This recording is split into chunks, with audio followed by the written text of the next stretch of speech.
एक गुरुत्वपूर्ण प्रसंग नहीं आपण पाखे आज आम आसीचु एवं आपण माध्यम केंद्र सरकार कर दृष्टि आकर्षण करने को चाहूँ एवं राज्यवासी पाखे आमर मत रखा चाहूँ। गतकाली केंद्र सरकार मिनिमम सपोर्ट प्राइस एमएसपी सर्वनिम्न मूल्य धानर 100 टंका प्रति क्विंटाल बढ़ई। गत वर्ष से 1940 टंका थिला प्रति क्विंटाल से बढ़िक 100 टंका 2040 हो। विजु जनता दलर स्पष्ट मत होची जे एई जो एमएसपी वृद्धि करा जायछि केवल 100 टंका प्रति क्विंटाल एटा यथेष्ट नुह। विजु जनता दल सब कही आछि जे स्वामीनाथन कमिशन कर जो रिपोर्ट रे सुपारिश करा जायथिला जे सर्वनिम्न मूल्य 1.5 गुणा कॉस्ट ऑफ प्रोडक्शन जोटा उत्पादन खर्च तार 1.5 गुण फिक्स करा जाऊ अभी पर्यंत केंद्र सरकार करना। जदिओ से माने कहउचंती 1.5 गुण वृद्धि करिसंती से माने A2+FL रो जो रेटटा रही से करचंती। मान्यवर श्री डॉक्टर MS स्वामीनाथन स्पष्ट करचंती जे से चाहूले कि 1.5 गुण वृद्धि C2 वैल्यू उपरे हो सेटा हेई नाही। आउ थे आम मन पकड़ चाहूँ राज्यवासी को एवं विशेषकर केंद्र सरकार को जे 25 मार्च 2017 ओडिशार पवित्र विधानसभा रे एक सर्वसम्मति क्रमे एक रेजोल्यूशन पारित होता। से रेजोल्यूशन टी कौन थिला? से रेजोल्यूशन थिला जे धानर सर्वनिम्न मूल्य एमएसपी 2930 टंका प्रति क्विंटाल करा जाऊ। एहाकू भारतीय जनता पार्टी रो विधायक माने, कांग्रेस रो मान्यवर विधायक माने,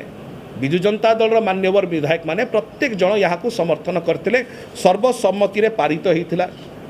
यही 2930 टंका प्रति क्विंटाल करा जाऊ यहाँ नहीं कि बारंबार बारंबार डिमांड करा जायछि, दाबी करा जायछि विजु जनता दल द्वारा उभय पार्लियामेंट मध्य एवं बाहर, किंतु अभी पर्यंत ता उपरे कौनसी कार्यानुष्ठान ग्रहण करा जाय नहीं केंद्र सरकार को द्वारा। यह सहित आउ गोटे प्रसंग आमे तो एमएसपी प्रसंग को लेकिन आरंभ कलु, किंतु चाष एवं चाषींकर जीवन जीविका सहित एमएसपी प्रसंग जेतिकी जड़ित तांको सहित मध्य जो बड़का उषुना चाउलर जो समस्या रही सेटा मध्य जड़ित। ये जो पारबॉइल्ड राइस आमर दुईटी चाउल हुए अरुआ एवं उषुना र राइस एवं पारबॉइल्ड राइस। ये जो उषुना चाउल एटा को केंद्र सरकार निष्पत्ति कले एवं आपण माने जानिचंती, गणमाध्यम जानिचंती, सारा ओडिशा जानिचंती कि प्रकार भाव में केंद्र सरकार कहले कि आमे बड़का जो उषुना चाउल अच्छी ताको फूड कॉर्पोरेशन माध्यम आमे उत्तोलन करिबुनु, लिफ्टिंग करिबुनु, इवैक्यूएशन करिबुनु। यह जदि करा जाए ताले ओडिशार चाषी मानक पई गोटे विशेष समस्या सृष्टि हब। 2021-22 खरीफ मार्केटिंग सीजन रे पाखापाखि 52 लाख टन चाउलर प्रोक्योरमेंट करा जायछि, जो थे राज्यर जो कंजम्पशन रोचे राज्यर जो से आम कंज्यूम करवा हूँ 39 लाख मेट्रिक टन जोटा कि पीडीएस माध्यम आसीबो। एवं जो बड़का 13 लाख मेट्रिक टन बड़का चाउल रही राज्य सरकार मान्यवर मंत्री मध्य मासे तले लिखिथिले चिट्ठी केंद्र सरकार को एवं कहिथिले जो 13 लाख मेट्रिक टन रो बड़का चाउल रही जाउची एटा केंद्र सरकार कर दायित्व एफसीआई माध्यम या उत्तोलन करंतु। यहाँ उपरे मध्य कौनसी कार्यानुष्ठान निया जाय नाही। राज्य सरकार को केंद्र सरकार तांकर department of food and public distribution माध्यम रे कहले कि 5 लाख फोर्टिफाइड पारबॉइल्ड राइस आप एफसीआई को दिंतु। यही 5 लाख फोर्टिफाइड पारबॉइल्ड राइस जोटा रोचे यहाँ को राज्य सरकार ऑलरेडी प्रस्तुत कर सारी एवं राज्य सरकार मध्य केंद्र सरकार को कही आमे आउरी फोर्टिफाइड राइस दवापाई आमे प्रस्तुत अच्छु, आमे आउरी फोर्टिफाइड चाउल दवापाई प्रस्तुत अच्छु, आपण आमको सुजोग दिंतु। से विषय मध्य केंद्र नीरव रही। आमे एमएसपी विषय चर्चा कलु, आमे पारबॉइल्ड राइस उषुना चाउल विषय चर्चा कलु। शेष में तृतीय प्रसंगटी होची जो पेंडिंग फूड सब्सिडी रही जाइए, जो बकाया रही जाइए राज्य सरकार केंद्र सरकार पाखे आप जानते माननीय मंत्री एक मास तले ए विषय चिठी लिखते केन्द्र को पाखापाखि 10,334 कोटी टंकार आमर सब्सिडी जो प्राप्य रही ड्यू रही ओडिशार सेटा अभी पर्यंत केंद्र सरकार देना प्रोविजनल सब्सिडी पाखापाखि 7,931 कोटी टंका आउरी केंद्र सरकार को आमको दबार थिला बेले केंद्र सरकार आमको दबापाई अच्छी ता सहित एडवांस सब्सिडी 2,402 कोटी टंका केंद्र सरकार आमको देवे आउरी दबार अच्छी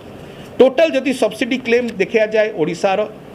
पाखापाखि 10,334 कोटी टंका केंद्र सरकार दबार आवश्यकता रही एवं पंचम प्रसंग को मैं आसूची जे यही अनेक वर्ष है जेतेबेले केंद्र सरकार ए प्रकार भाव में जो सब्सिडी अच्छी से सब्सिडी को उचित समय राज्य को दियंती नहीं से आमे से सब्सिडी जेहेतु पाई न था आमको बोरोइंग करिया पड़े बैंक ऋण नवाक पड़े ऋण नहीं आमे पुणी परवर्ती समय रिइंबर्स हो केंद्र सरकार को द्वारा ये जो आम नहीं था ऋण रही था ये एडिशनल इंटरेस्टा 31 मार्च 2022 सुधा ओडिशा उपरे 5,452 कोटी टंका अच्छी एटा कहीं अच्छी कारण केंद्र सरकार जदि उचित समय सब्सिडी पैसा दे था ताले आमको अलग जगह पैसा आणिक पैठ करी आम कार्य करिया पड़ था यह केंद्र सरकार परिसरभुक्त आसूची एवं आम आशा करूँ केंद्र सरकार या कार्यानुष्ठान ग्रहण करेंगे शेष में 5टी प्रसंग उपरे 5टी दाबी ये 5टी प्रसंग उपरे कृषि भित्तिक प्रसंग चाषी मानक प्रसंग ओडिशार लक्ष लक्ष चाषी प्रसंग विशेषकर पश्चिम ओडिशा रे जो चाषी भाई भौणी माने आमर से चेष्टित रही कार्य करी प्रसंग एवं ओडिशा हूँ एक कृषि प्रधान राज्य ये कृषि प्रधान राज्य भाव में 5टी प्रसंग लक्ष लक्ष ओडिशा चाषी प्रसंग जहाँ आपण माध्यम आम केंद्र सरकार पाखे रखुचु प्रथम आमर दाबी रोची आपण धानर सर्वनिम्न मूल्य MSP सेटा को जहाँ